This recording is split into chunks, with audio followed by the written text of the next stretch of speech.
ये जनपद बलिया के रेवती थाना क्षेत्र के गांव गाय घाट में 7 जुलाई को 2 युवकों में मुर्गे की दुकान पर कुछ वाद विवाद हाथापाई की सूचना दी गई थी। इस सूचना पे जो लड़का आरोपित था उसके परिवार वालों को बुलाया गया था। जो पिताजी उसके थाने पे आए थे और थोड़ी देर बातचीत के बाद उनको गांव के ही कुछ लोगों की सुपुर्दगी में देके वापस भेजा गया था। बाद में बताया गया कि उनकी तबीयत खराब हुई थी और 2 दिन बाद BHU ट्रामा सेंटर में इलाज के दौरान उनकी मृत्यु हो गई थी। संपूर्ण घटनाक्रम के संबंध में परिजनों की तरफ से एक तहरीर FIR दर्ज करने के लिए प्राप्त हुई थी, जिसमें जो 2 पुलिसकर्मी उसको यहाँ उसके घर से लेके थाने पे गए थे, उनको नामजद करते हुए गांव के 3 अन्य व्यक्तियों को भी जो बाद में उनको सुपुर्दगी में थाने पे लेके वापस आए थे, तो उनको आरोपित करते हुए हत्या का एक मुकदमा थाना रेवती पे पंजीकृत कराया गया है। सर, परिजनों का आरोप है कि पुलिस की पिटाई से मृतक का BHU ट्रामा सेंटर में पोस्टमार्टम हुआ है और जो पुलिसकर्मी इसमें आरोपित हैं, प्रथम दृष्टया उनकी लापरवाही पाते हुए उनको निलंबित किया गया है।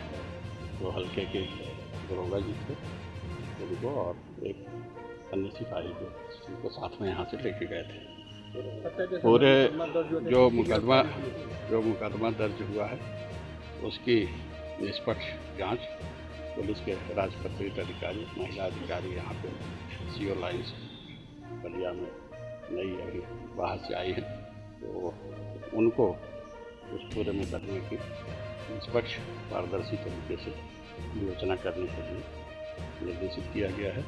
DM साहब से भी अनुरोध किया जा रहा है कि पूरे मामले की मजिस्ट्रियल जांच भी करा लेंगे, इससे किसी को कोई शंका शुबा किसी तरह के आरोप लगाने की कोई गुंजाइश न रहे। आपको लगता है सर कि पुलिस को जब पुलिस इसे पकड़ के ले गई, अपनी हिरासत में ले गई थाने में, उसके बाद परिवार के लोगों को जानकारी देनी चाहिए थी पुलिस को? प्रथम दृष्टया जो लापरवाही पुलिस कर्मियों की जो इनको साथ में यहाँ से ले गए थे और गांव के व्यक्तियों को उन्होंने सुपुर्द किया था, तो उनको लापरवाही पाते हुए निलंबित किया गया है।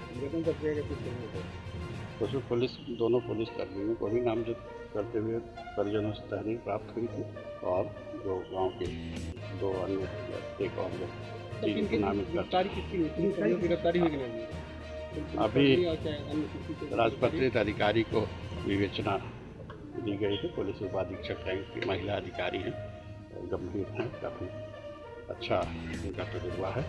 वो निष्पक्ष तरीके से सारे साक्ष्यों को देखेंगे और पूरे मामले में निष्पक्ष पारदर्शी व्यवस्था के लिए ही मजिस्ट्रियल जांच के लिए DM साहब से अनुरोध किया गया है। फुटेज की जिस तरह से CO सर जिक्र कर रहे थे कि सुपुर्दगी में CCTV फुटेज है, तो क्या है सर उसकी सच्चाई? जिस वो सारे साक्ष्य परिवार वाले खारिज कर रहे थे कि मनीष यादव कोई नहीं है, कोई सुपुर्दीनामा नहीं है, पुलिस जब पिटाई की है, जब हालत खराब हो गया है तो कहीं मटिया पर छूट दी है, क्या है सर पूरी सच्चाई? सारे मामले के जितने भी परिजनों से जो राजपत्रित अधिकारी जिनको पूरे मामले की तफ्तीश दी गई, विवेचना दी गई है, उनको नए सिरे से निष्पक्ष तरीके से सारे साक्ष्यों का विश्लेषण करने के बाद तब निष्कर्ष पर पहुँचने के लिए बताया गया है और बिल्कुल सही पारदर्शी तरीके से निष्पक्ष तरीके से पूरे मामले की विवेचना होगी। सर, राजभर किसी मामले में वांछित था सर, जो विशाल राजभर मृतक के जो पुत्र है, किसी मामले में वांछित था, क्या हत्या का मुकदमा दर्ज था या कुछ था सर?